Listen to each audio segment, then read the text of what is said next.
All right, ladies and gentlemen, I'd like to thank you all for coming this afternoon. I'd like to welcome you here to an insider's guide to cyber insurance and security guarantees. We're in Lagoon K today. Speaking with us today is Jeremiah Grossman. You may know him from White Hat. He's currently the Chief of Security Strategy at SentinelOne. We have a couple of housekeeping items.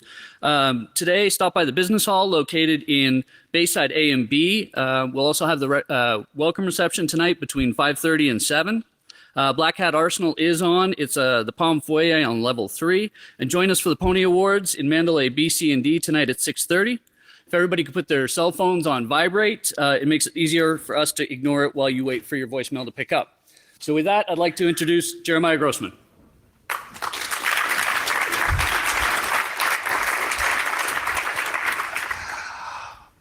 Good afternoon, everybody.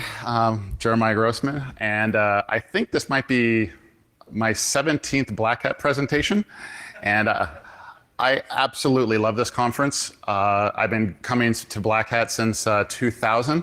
Always great people, always great talks. I think it's second to none in the industry. So one, thank you all very much for coming. Thank you to UBM for having me. And I'm pretty excited about this particular presentation. Normally I give highly technical presentations on how to break the internet. I'm going to give a talk today how we break the security industry. So that should be fun. And I'm sure I'm going to do, ruffle a few feathers on security vendors. I do not care because our industry must change because the work we do is important and not many people are believing us anymore. And I'll get to all that stuff. So, you know a little bit about my background. I spent the last, I've been in the industry maybe almost 20 years now, most of which was in web security, helping to protect websites and the web in general. I've been fortunate enough to have a long career in that, got many awards, I've done presentations all over the world. I like sharing what it is I know and what I think I know, because I think this is the best way for us to share knowledge. I don't know if there's what's called a security expert anymore because there's too much for any one person to know. So we all have to lean on each other on different areas of expertise in order for us to make real progress out there. Teams are important. So how do I preoccupy myself? So I spent 15 years at White Hat, founder there. So when you're a founder of a company, sometimes that means you're CEO, sometimes it means you're CTO, sometimes it means you're CEO again, and so on down the range. So I stepped away from White Hat to focus on a different industry, which was malware, which was much bigger, around much longer, and I think it was an unsolved problem out there. And specifically ransomware, which I will talk a little bit about, and because it's taking over out there. But these are the areas where I find are most interesting to me, the largest problems. One is the intersection of security guarantees and cyber insurance while you're all here. How do we ease the burden of remediation? Our industry has gotten very good at finding vulnerabilities, terrible at fixing them, let alone fixing them quickly. So if you guys want to know where your creative minds and innovation is going to be best served, it's right there on vuln remediation, because it doesn't do us a lot of good to find vulnerabilities if we're not going to fix them. And the fourth one there is security crowdsourcing. Every CISO will tell you, every hiring manager in InfoSec will tell you, there's just simply not enough people working in security. And I've gone to at least 20 to 30 college campuses these days, and I'm here to tell you that the cavalry is not coming. You guys are it, for better or worse. And we're going to have to learn how to automate ourselves and become more efficient at what we do and start better leveraging our collective talents out there to make an impact. So security crowdsourcing is an interest of mine, and that relates to the skill shortage. So let's talk about some numbers. I like this particular quote here, and I'll just read it to you verbatim. It's by Lord Kelvin. I often say that when you can measure what you're speaking about and express it in numbers, you know something about it. When you cannot measure it, when you cannot express it in numbers, your knowledge is of a meager and unsatisfactory kind. I really like knowing what it is I talk about. And so I try to express what it is I know or think I know in terms of numbers. And the best way that I can tell for where the industry is heading, what customers want, what is going to make an impact in security is by following the money, following the dollars, where it's the bad guys' money or it's the companies and corporations or everyday people's money. So we're going to talk about the security industry. We're at one of the largest, and I'll say probably one of the best, probably the best security conference in the world. And this is what we give to the security industry. 2015 global spending on InfoSec is set to grow by close to 5%, and this year will top $75 billion. $75 billion is what we get every single year or so to try to secure things. And what we get for that money is for everybody to be hacked all the time. We can do better. And I think we can. I think I know how. But I want you to remember those two numbers. Those two numbers are very important. $75 billion, that's what we get, and it's grown by 5% per year. Growth rate indicates where people are most interested going forward in spending their money. Now, there's a lot of talk in the industry about who the bad guys are, what they do, their MOs and things like that. So I just want to broadly characterize the different personas of the bad guys out there, because I never, ever want to lose sight of the bad guy.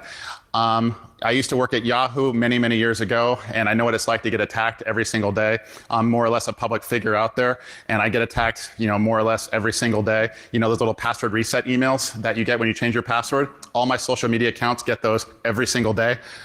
So I always want to know what the bad guys are up to, because we cannot do security by checkbox compliance.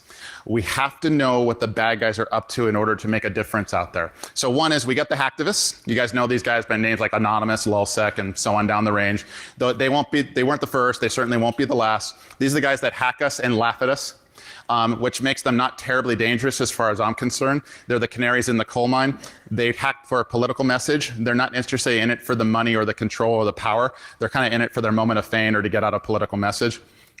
We got the organized crime guys who are, very sophisticated, very streamlined. They make a lot of money, and they will hack you and not laugh at you, which makes them far more dangerous. They want to hack you and steal everything you got. They want to steal your money, your data, your computing resources. They want to extort you, anything they can to make a buck, and they're all in it for the ROI. Then, of course, you got the nation state guys, which more and more we're doing battle with, especially the larger systems where you're talking telecoms, banks, social networks, healthcare operators. They, nation states will go after them. Of course, they will hack you and not laugh at you, but they're also not in it for the money. Their MO is different. They're after data, information, control, intellectual property, and the list goes on. Maybe indirectly in it for the money, but they like control. And then we got little tidbits of information on terrorism. Maybe the guys out there are hacking to make a little bit of money to perform kinetic attacks later down the road. It's something to keep an eye on. We'll see, but I don't want to spend too much time on that. But those are our main character classes. So my background is web, and so I like to keep this very top level stat because I liked working on web security, and I wanted to know what it meant to secure the web. The web right now has about 1 billion websites on it, and it's growing by millions every single day. So this is the problem that we're dealing with. So every solution that we design out there, if you're going to make an impact, it must scale. It must scale to the web. It must scale to the internet. If it doesn't, that's fine. But if your product, solution, idea doesn't scale to the web, you are not doing web security, you are not doing internet security, you are doing something else. Perhaps it is still important, but everything that we do must scale. Now, let's keep the bad guys in mind and look at what they're going after. I like looking at the Verizon data breach report. It's, I think, required reading out there. So if you haven't read it, if you haven't studied it, it's good data. It's, I like to characterize it. It's kind of like cybercrime CSI. When a breach happens, they'll call the Verizon incident response team. They'll go out there, they'll do forensics investigations. They'll try to figure out how the bad guys broke in, what they did while they're there, when they did it, what they got, and so on down the range. And they compile all these cases from law enforcement agencies all over the world, and they combine it into this big report so we can get a narrative of what the bad guys are doing. So we don't have to guess anymore. We have a pretty good idea of what the bad guys are doing. So when you take a step back and look at this stuff, all the different colors are different things that the bad guys are doing to our system. And the main takeaway here that I got was that the bad guys are constantly shifting tactics and different volumes of, and different attack techniques. So if you notice, we'll stick with web, right? If you look at the top line there, let's go back to year 2006, nearly 20% of the incidents out there had something to do with web. Then it dropped down later to, maybe right around 10%. And then it started waving. If you take a look at this, are we really to expect regulations, laws, compliance checklists, PCI? Are they really going to help us when this is, going like this? I think, what do they change PCI every 2 years? Look at what the bad guys do. They shift constantly. So we're going to have to keep up. Now, as we focus in on it, we take that heat map, and we put it in a different chart from the DBIR. You know, one of the lines I stole from Alex Stamos' presentation that he gave, I want to say about a year ago. So it's AppSec is eating the security industry, or AppSec is eating security. We'll continue with our web theme. If you take a look on the vertical and say the finance sector, when the finance sector suffered a data breach, 82% of the time, there is some web security related component to it. In the entertainment industry, it was about half. So this kind of gives us an idea of what the bad guys are, how the bad guys target different industries with what types of techniques. This is important. Then, you know, we'll keep going web, and this is meant to illustrate that we're dealing with a lot of vulns and a lot of problems. So this came from the TrustWave report. Web applications have tons of vulnerabilities, and the vast majority of them do. This chart here came from the White Hat security report, because White Hat tests many tens of thousands of websites. So the way to read this particular chart is, if you look at the third bar, cross-site scripting, 47% of the sites that we looked at the time in 2015 had at least one instance of cross-site scripting.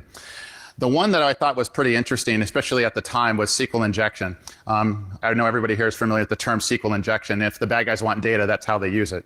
Only 6% of the websites we looked at in 2016 and 2015 had at least one instance of Sql Injection. So the way to read this is, just because you have a large volume of vulnerabilities out there of one particular class doesn't mean they cause a lot of damage. The bad guys get to choose that stuff. So this 6% vulnerability has been the cause of tons and tons of damage, and still continues to this day. And that number has now been somewhat fixed. It used to be as high as 20%. It's fallen off over the last 5 years, but now it seems flat at 6% because our remediation is terrible. So remember the early bullet point. If you want to help the world, help them fix vulnerabilities faster, cheaper, and easier. This chart comes from Veracode. They do static and dynamic analysis, main competitor of White Hat. This is their report. I think this is more a static analysis by language. So they saw 29% of the apps that they looked at had Sql injection vulnerabilities. You're going to find an elevated volume of Sql injection vulns when you do static analysis, because it doesn't take into account, you know, production safeguards and things like that. But we're riddled with vulns. That's kind of what the bottom line is. And everybody you ask, every vendor, every pen tester, red team will tell you the same. Now, when you find a vulnerability, you can tell the customer what the vuln is, what site it is, what URL, how to fix it, everything about it, its rating, what it can do, the badness, and, you know, red alarm and everything else. It is then becomes their responsibility to fix it. So in between the point of time where you find it and the customer fixes it, you get an average time to fix. The way to read this is that, let's say you take the finance and insurance industry. It takes them an average of 160 days to fix a vulnerability after you've told them about it. This is not the lows and mediums and informationals. These are the ones that will make you not PCI compliant, the ones that will make you headline news, the ones that will rob you of your data. 160 days, and you can see it down the range. You see the retail sector. You want to know why I harp so incessantly on the crappiness that is PCI? 227 days in the retail sector. That is what's going on out there. They want to tell me that it's making a real difference. I'm looking at the math and I go, I can't tell. Please give me your data, and they won't. I know I harp pretty hard, but I'm tired of seeing people get hacked on things that we know how to fix. Now let's talk remediation rates. That was time to fix. These are remediation rates. Everybody's numbers are about line where you talk TrustWave, White Hat, Veracode, and on down the range. Remediation rates hover between 50 and 60%. So that means 50 and 60% of the vulns that they know about that we find and report get fixed. How many vulns does it take for the bad guy to win? One, great. So we have to get those numbers at least 80 to 90, perhaps even 100%. We have to push these numbers much higher. It's too easy on the bad guy. So let's stick with that one vulnerability theme. If they just have to find one vulnerability in order to win, how many days of the year, if they go to a website, can they find that one vuln and exploit it? So the way to read this one is 39% of the websites tested in 2015 had at least one serious remotely exploitable vulnerability that they knew about every single day of 2015. There was not a single day they didn't know about a remotely exploitable vuln. Look at the retail sector. I don't make these things up, right? 60%, whether it's Sql injection, cross-site scripting, cross-site request forgery, whatever. Those are the vulns that are in there. Now, that's the bad news. There are companies in the world, and I know them by name, that do a really good job, and those are the ones in teal. 17% of the retail and insurance websites had a remotely exploitable, serious vulnerability less than 30 days of the year. So those are the guys that are doing a really good job. So when I wanted to learn about web security, I just simply called up the chief of security or whoever the teams were and going, what are you guys doing that's different than everybody else? And I was talking, I was writing charts and doing spreadsheets and doing all this regression analysis. And after years and years and years of studying, like what makes companies different from one and the other, there are some behavior characteristics, but the number one thing is some companies cared and some didn't. It was just the only way it kind of worked. And one of the things that makes companies care a lot about security is when they get hacked. It was kind of interesting. I did a slice of the data. I looked at all the companies that got hacked, and I did the metrics on them versus the ones that never had a publicly reported breach. And there was a significant difference. The companies that had gotten hacked publicly in the past were significantly more secure after the fact than those that were not. All right. Now, we're buried in vulns. What do we look at next? You guys know this stuff. I just put some math to things that you guys probably already implicitly felt and experienced at your workplace. There is a survey that was done from all the attendees at Black Hat. I think they got 250 respondents, so it's kind of an interesting sampling on how they felt their chances are of not getting hacked in the next 12 months. 3/4 of you, 3/4 of us felt that we're likely to get hacked in the next 12 months. We do not believe for whatever reason, right or wrong, good or bad, that we can properly secure our own systems. We're the security people. This is our jobs to protect these systems, and 3/4 of us do not think that we're going to be able to do that. That's a little striking, and it's very apathetic. Now, you might say, this is just one survey. Their methodology might be off. Great, I'm with you. So I started looking at other surveys. That was from this year. Let's go back in time. Same thing here. This is one by Cyber Edge Group. You can see the numbers here. Let me see here. These are the number of times you estimate that the network. Let me read this out. How many times do you estimate that your organization's global network has been compromised by a successful cyber attack within the last 12 months? 38% said not once. I do not believe them. 7% said 10 or more times, another 15% between 6 and 10 times, and most everybody else is hacked 1 or more times. So it's a lot of people have been hacked and they knew they were hacked. Let's read this one here. What is the likelihood that your organization's network will become compromised by a successful cyber attack in 2015? Most everybody said it's highly, highly likely. So 38% said somewhat likely. You can kind of read it for yourself. So this survey pretty much agreed with the Black Hat one, the Cyber Edge Group. So we'll read this one here. This kind of summarizes it. 71% were affected by a successful cyber attack in 2014, but only half said they expected to fall victim again in 2015. I guess hacks do make you more secure. All right, and the last one here, ISACA, and I have about 5 or 6 of these surveys. Same thing here. Most security professionals think that they are going to get hacked again in the next 12 months. This is concerning. It might be apathetic, it might be realistic, or you might be realistically apathetic. What are the losses? Because at the end of the day, when we spend $75 billion for everybody to get hacked all the time and for everybody to think we're going to get hacked again, they're going to want, somebody's going to want some loss numbers on why do we keep spending? What are our losses really? So maybe we can use these numbers to buy cyber insurance or to justify spending more money the next year. Again, this comes from the Verizon data breach report. If you look down the middle of the line, the expected loss when you get a data breach, if you have 1 million records. If you have 1 million records, the expected loss is right around 1.2 million. But if you can tell, the standard deviation is pretty wild. It goes between 57,000 and $27 million. But the median there is pretty instructive. So these are the loss numbers depending on the amount of data that you have to protect.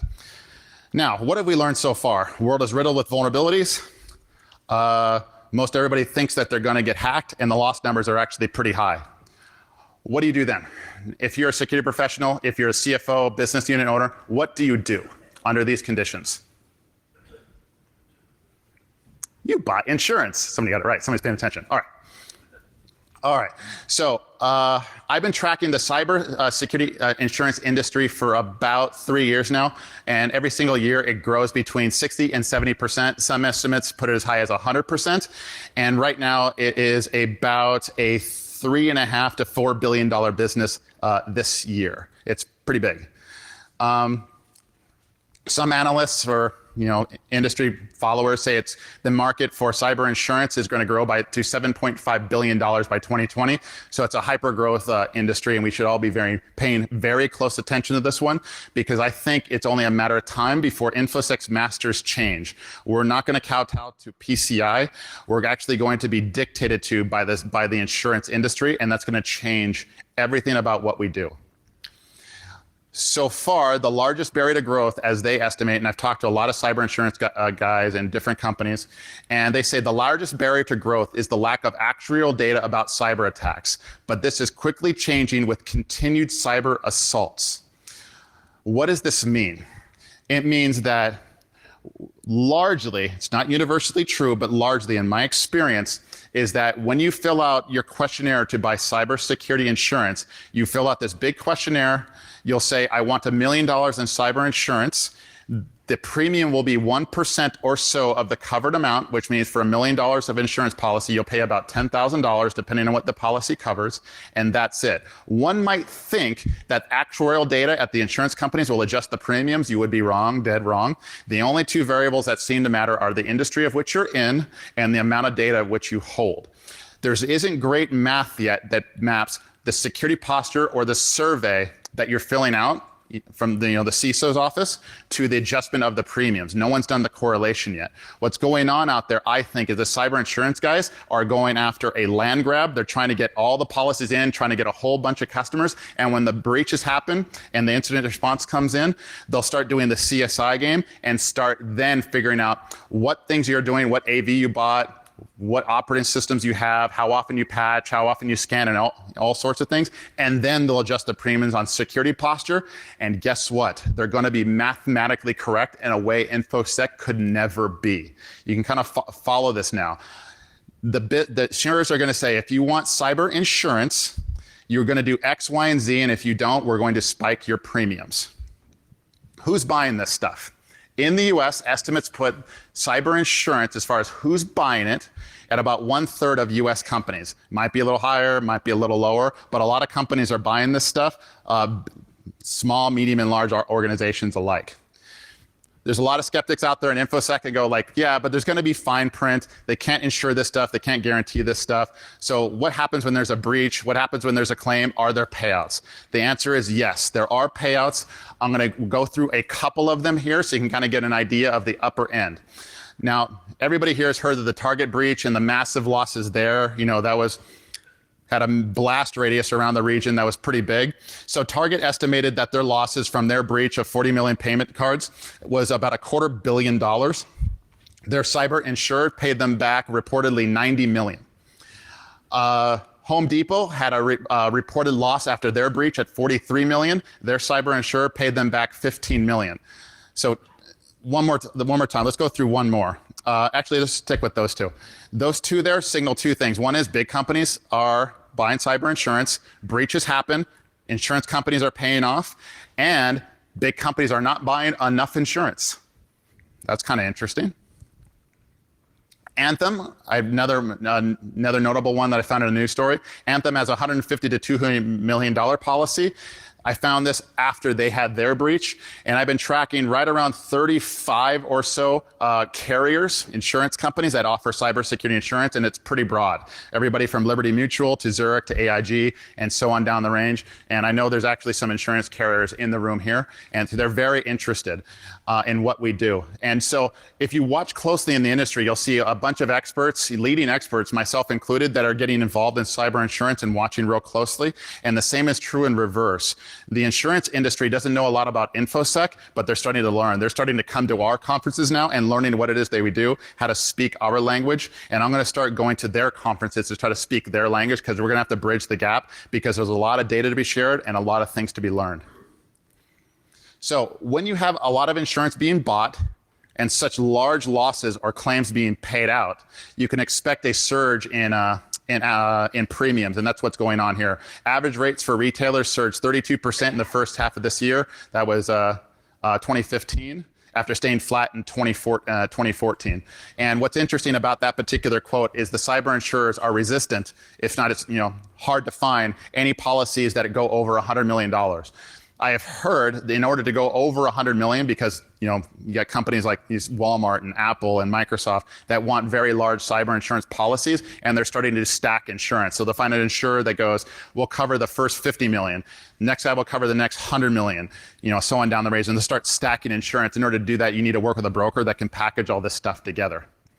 Now, what do we learn about all this stuff? How does this relate to us in our industry and where things are headed into the future?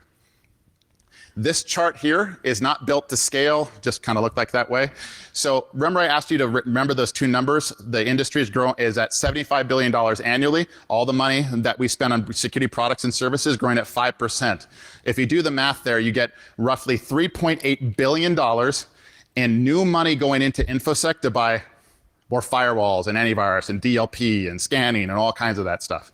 If you compare that against cyber insurance, which is at 3.2 to 3.5, maybe as high as 4 this year, it's roughly comparable.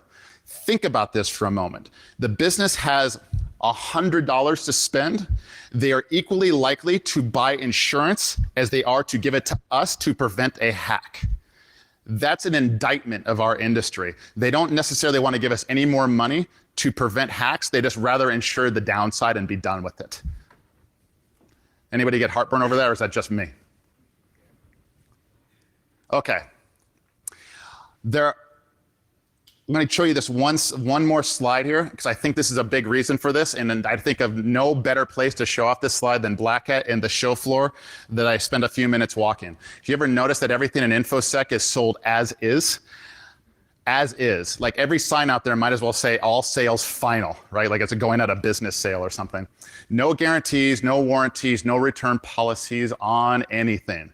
We do not accept this in any other industry that I'm aware of except software and security. Not the watches we buy, not TVs, not clothes, nothing. Everything out there comes with some kind of insurance, return policy or guarantee except InfoSec, right? It's a $75 billion garage sale. We can do better, and we deserve to do better. We deserve much better for ourselves. Now, I start putting these ideas out there that security vendors should really start working with cyber insurers, or at the very least putting guarantees on what it is that they claim to do. I got resistance that said, many one, but the top one was, well, you can't guarantee security. I agreed, but I don't think that's a very good reason not to do security guarantees. When we go buy Sony TVs or your next PlayStation or your whatever it is, right? Those TVs sometimes break, and they're able to do guarantees. Why can't InfoSec? Are we so ignorant to how our products perform that we don't do this, or are our products perform so badly that we wouldn't dare guarantee them? There are a few companies out there, and I'll detail them, that have a really good idea of how well their products perform, and I'll do some case studies later. But one of the things I did when I was doing my research is that what happens when you type security guarantee into your favorite search engine? You get a bunch of results that look like this. These are those results that come back are usually financial institutions that will say, these financial institutions deal with a lot of account takeovers. Somebody will send them an email, phishing email, give me your password, or malware or whatever. They'll do an account takeover and liquidate their funds, transfer all the money out of their accounts, steal it. And rather than losing that customer, these financial institutions will make the customer whole. They'll guarantee that there will not be losses. They'll give them all their money back. That's what these guys do. So this tells us something very important. Somehow these companies are able to guarantee the security of their systems while leveraging, buying the security products and services that we do not. This is very strange to me. So they buy firewalls and DLP and scanning and things like that, all the products that we don't guarantee, but collectively they're able to offer security guarantees to their customers. So they've already paved the way, so I know we can do these things. All right, so I think this is actually a very big opportunity for us for us as an industry, for every practitioner here, for every vendor at the show. And in order for us to change the industry and get our credibility back, I'm going to ask you to do a couple of things, to help. But before we get there, I'm going to go over 3 case studies because this is supposed to be a practitioner's guide. I'm going to show you 3 companies. It's not to pitch you or to sell you or anything like that, because what I really want is 2 things. 1, more security vendors offering security guarantees. And 2 is I want the customers in the room to start asking for their vendors to give them security guarantees. If they want to claim their product does X, Y, and Z, I'm willing to believe if you're willing to guarantee it. I think that's fair. So ask them. So the first one, the company I work for now, this is the reason why I'm there. They offer a security guarantee based upon ransomware. So the company here, SentinelOne, does malware. So you install the agent on the endpoint, Windows, Mac, PC, server, desktop, or whatever, and it's meant to stop ransomware or malware infections. We designed this security guarantee around the product. This is my risk mapping in an Excel table. You can read the line items there. I wanted to know how well the product performed, so I looked at all the data in the company, all the reports by customers, because all the telemetry data on different malware families that got infected, the things we missed, the things that we found, what are the losses, and things like that. I mapped it all out in a nice spreadsheet. I put the math in there. I started running the numbers. I then, talked to customer back. I said, what if we did the guarantee like this, and what if we did it like that? And once I got the product right, I then got it reinsured by our business insurance company. So you might think, one of the concerns that customers have when you offer these security guarantees is what happens when there's a payout? Are you going to be solvent? Are you going to be around to, pay us back? So remember I mentioned that when you buy $1 million cyber insurance policy, it's probably going to cost you 10 grand. I'm going to give you some numbers here, and they will be shocking to you. So I'm used to dealing with companies that are about, operating within that are about 50 employees to about 400. In organizations of that size that are sub 50 million in annual revenue, the business insurance that you buy, errors and omissions insurance, things like that, general business liability, will cost you between $15,000 and $30,000 per year. So when we put this program together, so this is not cyber insurance, it's general business liability. When there's a payout, the liability will then get transferred to the business insurer. They signed up for this. So think of it this way. We're able to offer this guarantee backed by our business insurance. You just talk to them and they'll likely do it for you. That's the trick there. This is how easy it really is. I won't say it's that easy because you have to have a few conversations. You have to run your analytics and show them what you can do. But this is what it takes. So far, the program's been out a week, so there's not going to be any claims numbers. But what's the guarantee? I can hear everybody thinking about it in their head. So I'm going to go over it very quickly. Again, it's not a vendor pitch, but I do want to tell you what the guarantee is because I want you to take things like this to other security vendors. So what we said is if we miss a ransomware infection, and the only way to get the data back is by paying the ransom, we'll pay the ransom up to $1,000 per endpoint with a max cap per customer at $1 million. Very simple guarantee. Draw a line in the sand and go, we're just going to guarantee something. We're going to guarantee it this way. And that's really all it is. If we miss, we want the customer not to be liable. We want it to be on us. So that's one. I'll give you another one. The company I was with before, the one I founded, White Hat Security, we're in the vulnerability assessment business. When you do vulnerability assessment, why do you do vulnerability assessment? You want to find the vulnerabilities and get them fixed before the bad guys exploit them. When a vulnerability assessment company messes up, what does that mean? It means you missed a vulnerability that you should have found and it got the customer hacked. Fair enough? Good. Now, that program, it was the first of its kind. I didn't know what I was doing then, and it took me 18 months to figure out how to do it. 2.5 years, I want to say almost 3 years went by, still no claims, still no payouts, because what we did is I looked at last 10 years worth of data, 1,000 collective customers, 30,000 websites. How many times did we miss a vulnerability we should have found that got the customer hacked and there was a material breach? Material breach. Not like you just missed a cross-site scripting vulnerability that some security breacher found. No. We're talking about stopping breaches. It was 8 to 10 times over 10 years where we really screwed up. So we had a metric there. So it was way less than 1% of the time in any given year. So I relayed those numbers to the insurer. They allowed us to go up to $250 million in total liability for $20,000. This is doable. So what was that particular guarantee? This was if a website covered by Sentinel Elite, that's what they call the product, is hacked, exploited by a missed vulnerability, the customer would be refunded for the product because we don't think the product performed if we missed a vuln, and we'd cover the first $500,000 of their breach costs. Just draw a line in the sand right there. The last one I'll give you is, because there's been security guarantees in the past, money back guarantee. I think Symantec had one on if you miss malware, we'll give you your money back. Not terribly rich. I was looking for something a little bit better. And other ones, like I think TrueSecure had one, something like that, but I don't remember the details on it. But here's a company called TrueSona. They do transactional authentication and identity fraud. So you want to do, somebody's authenticating the system, you want to know, is it really that person? And when a financial transaction comes across, is this transaction valid?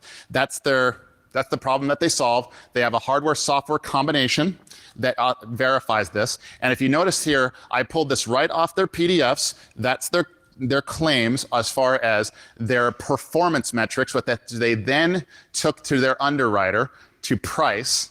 The program was launched at the beginning of the year. It took them 18 months to figure out. The cyber insurer, the insurance company that they worked with, wanted to make sure that the product performed as advertised. So they had a company called Strauss Feinberg. They ran assessments on behalf of the underwriter to measure performance. That's where these numbers came from. So far, no claims and no payouts. So that's their performance metrics, the things you absolutely need to know because they know how well their product performs. You share it with the underwriter, you run your math, and you start doing your guarantees. So what are their guarantees? They have 4 different levels. It gets a little confusing when you read the charts, but don't worry about it. I want to go straight to the big one. They said, because you have to price this stuff accordingly, it costs about $100 per user per month to buy, but they will back each transaction. So if you do a financial transaction that runs through TrueSona, up to $1 million per transaction. That's how much they'll guarantee it. So they're pretty sure that their technology works. All right, so it's 3 case studies. So anytime anybody says, well, security companies can't do this, I'm not hearing it anymore. I've just given you 3, and I've described for you how they actually implement it. The last one I'll give you is on the opposite side.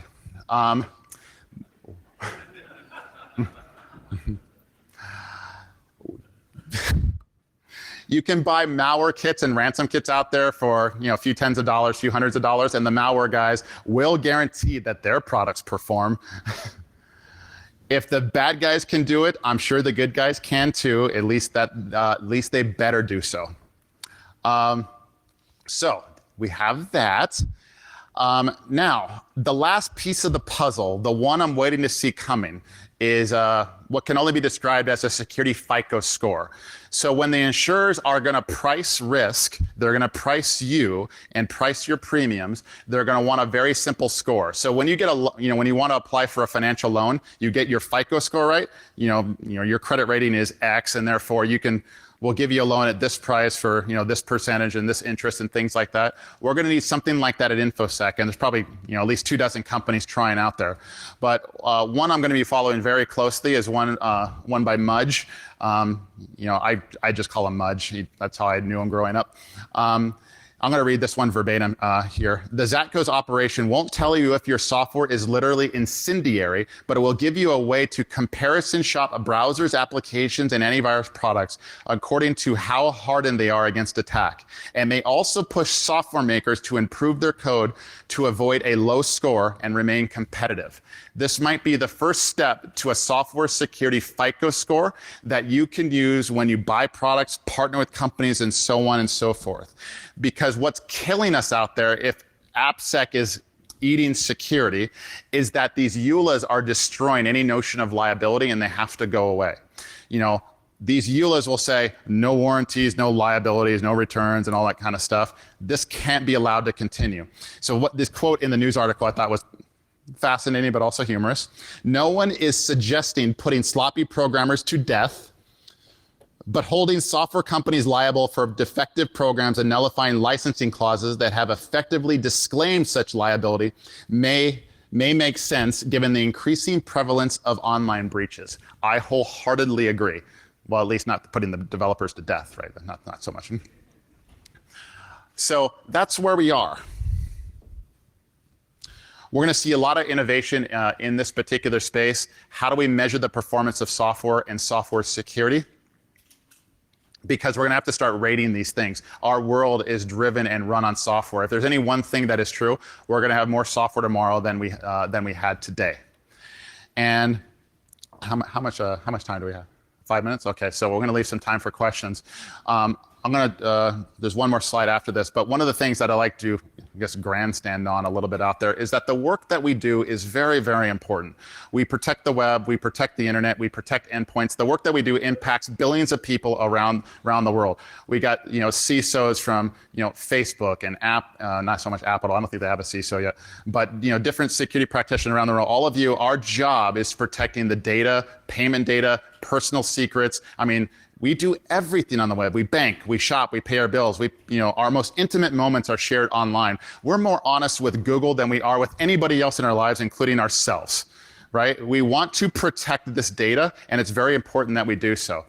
And I think that it's a very noble pursuit for one to spend their lives that particular way. And one of the ones that I want to leave you with here before we open it up to questions is that Dan Geer, I believe he said this a year ago at Black Hat as a keynote. He says, the only two products not covered by product liability are religion and software shall not escape much longer. I cannot think of a better way to end this presentation than that. And if you have questions, I am here for you. And I want to thank you again for being here. Please remember two things. One, if you're a security vendor, please start offering security guarantees. If this wasn't enough information for you, let me give you my email address. Email me. I'll tell you how to do it. If you're a customer of said products and services, please start asking your vendors. You can change the industry, and we can do it together. And with that, thank you all for being here. It's been my pleasure.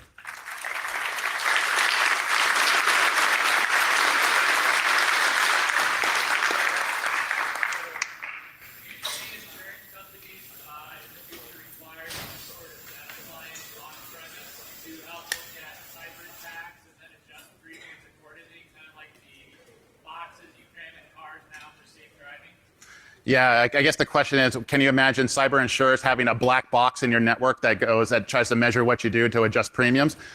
Yeah, it's an interesting idea. I've not heard that one. It wouldn't surprise me. I think if that comes, it'll probably take a couple of years from now, because I can't imagine what that device might be. Other questions? Yes, sir. You talk about security companies. Yeah. What about all the companies that are making the Internet of Things who are not info security companies? They don't think of security as the first resort, it's the last resort, and they're still making their customers as well. So the question was, how does IoT and IoT vendors relate to this whole discussion? Their security is definitely an afterthought. That's why I think the EULAs have to go away, the liability-wise. They're going to, Dan Geer, one of the things he said is, they're going to have to take on liability, or after a certain amount of time, you're going to have to give us your source code. Pick one. That's going to take an act of Congress, I think, to actually do that. But I think they're going to have to, I want to see security differentiated. I don't like new laws and new regulations, but that's just more of a political interest.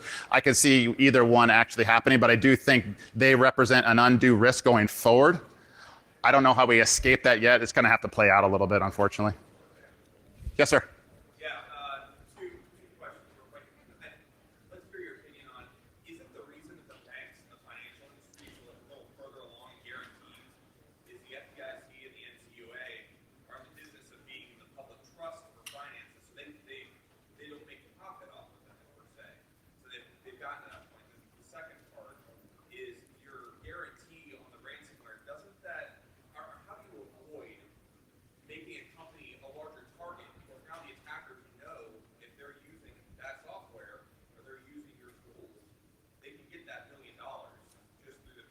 Two great questions. I don't know if I know the answer to the first one. I've not, the banks might be further along because they have regulatory pressure on them or oversight. That could be. I really don't know for a fact. But I do think when customers get hacked on a bank, they will move banks or financial institutions. So I think it's kind of like a stop loss there. I don't know for sure. The second one, are we misaligning the incentives when we're starting to pay ransoms? So one of the things that I researched, I was looking at very closely, and that that misaligned incentives does happen in the kidnapping and ransom industry, the things that happen in South America, and I'm watching the economics of that, and that does hold true. And I think it might be true in this space that I'm talking about here, but not for a while.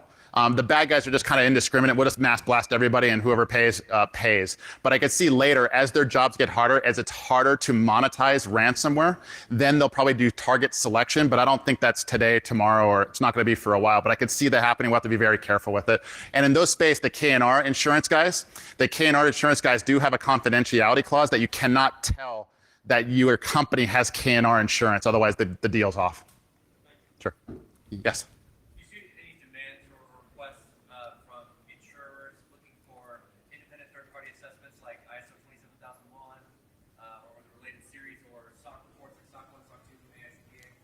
Yeah.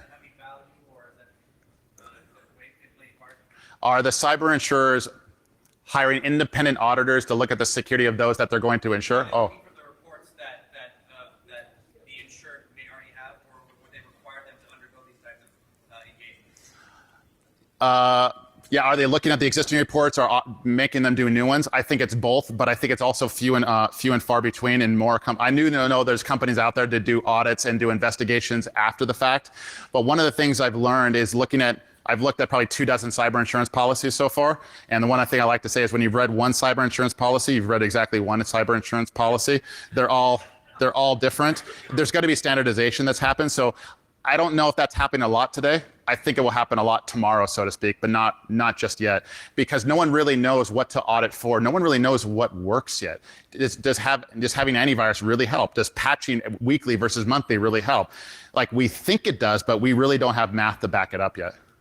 Yes, sir. So to that point about having the math to back it up, do you think those actuarials are going to show, because you said the insurance company's going to say you have to have AV, you have to have a perimeter firewall. Like, do you think the actuarials are actually going to show what's effective for information security versus what's not effective? Because we think we know, but I mean, are they going to have the stats that are going to support our decision?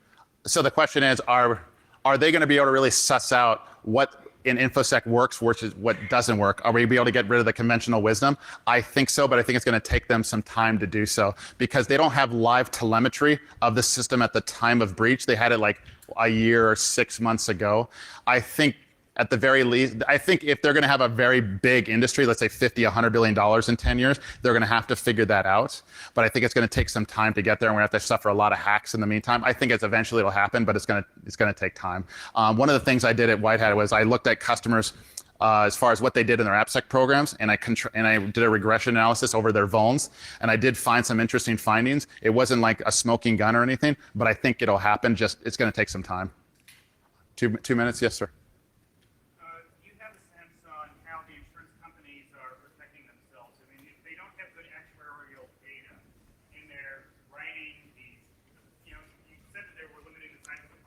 Yeah.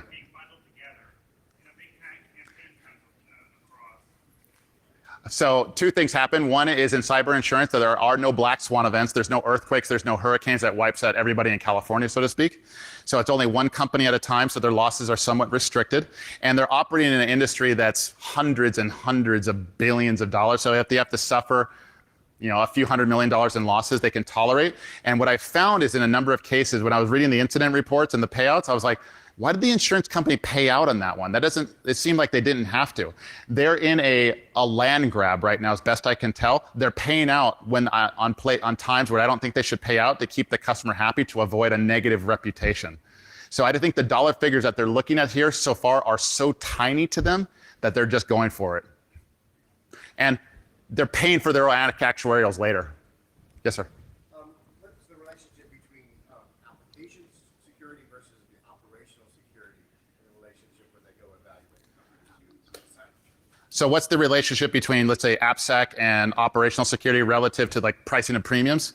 There isn't one. I don't think they take into account the survey data at all to price premiums. I think it's just the industry you're in and the amount of data that you have, and they're going to figure out later what the security posture is of those 2 things and how to adjust the premiums later. I don't think they bear any correlation yet. At least I can't tell from the pricing. Yes, sir. Just curious your take on tangible versus intangible costs for companies that are suffering a loss at any time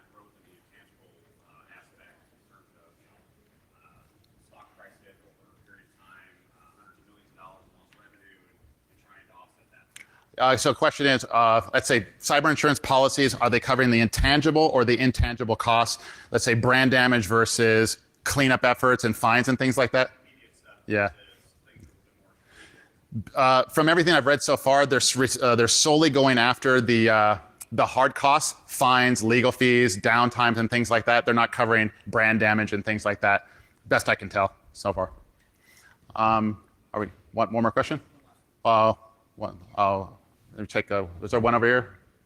Okay, go ahead. Sorry. All right, so what about the people like that run the critical infrastructure or private consortiums? Yeah. Right. So, but their damages are going to run in the billions. Yeah. Something happens out there, right? Yeah. Counties that are northeast. So yeah, what happens when you have a critical infrastructure goes down? They're going to need billions of dollars in coverage. I don't think they're getting policies in the billions yet. They're going to have to stack it. So they'll probably have some to cover some offset because why wouldn't you buy it at this point? But they're going to need larger policies to get there. They're going to have to stack insurance, and probably the insurance industry isn't quite ready for that yet. So it'll happen eventually, just not right now. If there are more questions, I'm going to probably make my way outside. I'll make myself available if you have more questions. And thank you all for staying, and I appreciate your time.